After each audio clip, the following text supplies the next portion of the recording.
গাজীপুর মহানগর বিএনপির সভাপতি শওকত হোসেন সরকারকে হেয় প্রতিপন্ন করতে চাঁদাবাজির অভিযোগ তুলে সম্প্রতি গণমাধ্যমে সংবাদ প্রকাশিত হয়, যা একেবারে ভিত্তিহীন বলে দাবি ওই বিএনপি নেতার।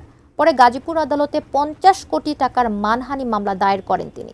দুপুরে গাজীপুরের প্রেস ক্লাবে সংবাদ সম্মেলনে এই তথ্য জানান তিনি। 23 তারিখে যখন এই সামাজিকভাবে যে প্রচারটি করেছে সেটা আমি অবগত হয়েছি এবং আজকেই আমি কোর্টে এই ব্যাপারে একটি মানহানির মামলা করেছি। আমি আপনাদের সন্তান 3 দশক ধরে গাজীপুর মানুষের জন্য, গাজীপুর মানুষের সাথে আমি রাজনীতি করে আসছি, যার সবচেয়ে বড় সাক্ষী আপনারা। আর এই রাজনীতি করতে গিয়ে জেল, জুলুম, নির্যাতন, হুমকি কত কিছুই না সহ্য করতে হয়েছে। দেশের সরকারের আমলে দিনের পর দিন, মাসের পর মাস, বছরের পর বছর আমাকে আমার পরিবার থেকে বিচ্ছিন্ন